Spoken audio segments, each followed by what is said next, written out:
She has the eyes of Caligula and the mouth of Marilyn Monroe. Those were the words of former French President François Mitterrand on the late Margaret Thatcher. Some said she saved Britain and renewed its economy, bringing international prestige back to the UK. For others, she was a hardline PM who took a tough stand with the trade unions and Republican dissidents in Northern Ireland. Britain's first female Prime Minister had a prickly relationship with Europe during her 11 years in Downing Street. But it hadn't always been that way. Margaret Thatcher had been a vocal advocate of Britain staying in the European community, the precursor to the EU, whilst in opposition. Once in power, however, she fiercely defended Britain's interests. At one summit in Dublin in November 1979, Thatcher kicked off her campaign to lower the UK's contributions to Europe's budget. She argued that her country's small farming sector meant it gained little benefit from the common agricultural policy, where the lion's share of the money was spent.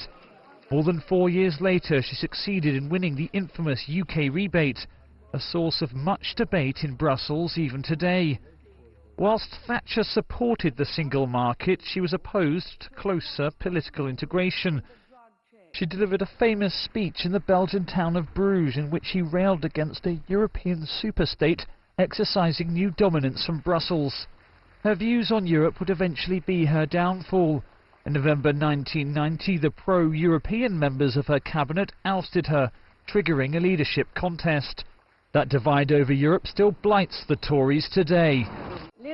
The legacy of Margaret Thatcher continues to divide members at the European Parliament in Strasbourg. We asked some MEPs how they would remember the Iron Lady. I want my money back is a problem until today also for me. One could share or not the views. I don't share the views of Margaret Thatcher, and I think the neoliberal economic development in Europe, inspired by Thatcher and Reagan, led Europe in the wrong direction. This is my personal view, but nevertheless, she won free and fair elections, and via her enormous personality and convincing character, she influenced the whole continent.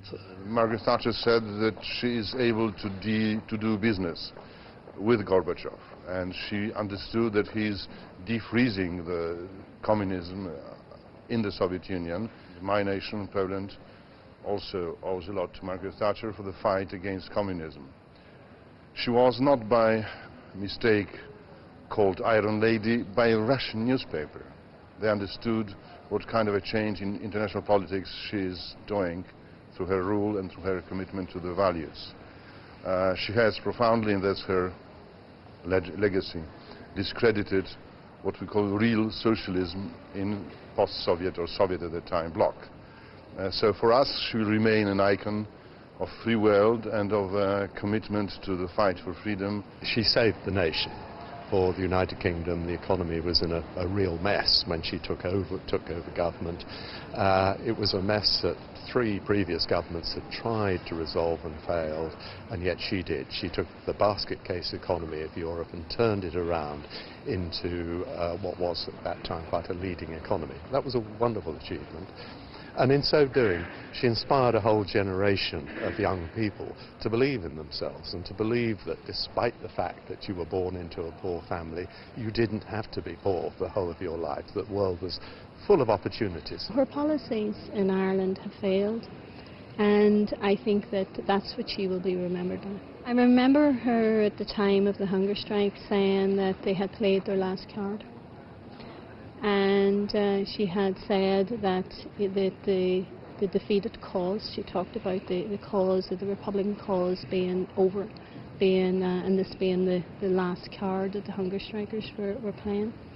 And here we are, I stand here as a former prisoner, an ex-prisoner who had served 10 years in an English jail and 3.5 years in Ireland before being released under the term of the Good Friday Agreement. And at that time, she thought that she had witnessed the demise of republicanism in Sinn Féin, and nothing could be further from the truth.